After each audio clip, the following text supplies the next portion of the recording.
Brenda vetëm 4 muajve të parë të këtij viti, Kosova është përballur me një seri tragedish në vendet e punës, ku të paktën 5 punëtorë kanë humbur jetën duke ngritur alarmin për nivelin e sigurisë në punë dhe përgjegjësinë institucionale.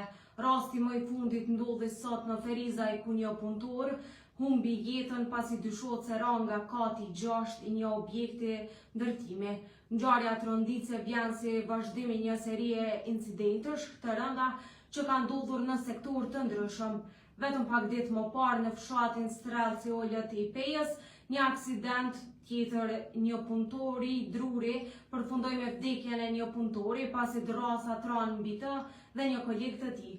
Tjetër rast ka ndodhur në Ferizaj, ku një 44 vjeçar ka ndruar jetë si pasojë e lëndimeve të rënda që kishte pësuar pasi kishte rënë nga një ndërtesë teksa po punonte.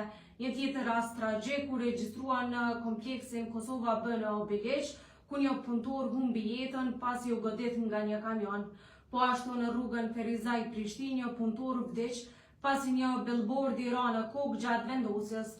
Këto raste të njëpasnjëshme shtrojnë një pyetje serioze: ku po mbetet siguria në vendin e punës, ku vetëm vitin e kaluar janë raportuar 19 raste me fatalitet. Mungesa e masave mbrojtëse, mos respektimi standardeve të sigurisë dhe mbikëqyrja e pamjaftueshme nga institucionet përkatëse po vazhdojnë të rrezikojnë jetën e punëtorëve çdo ditë.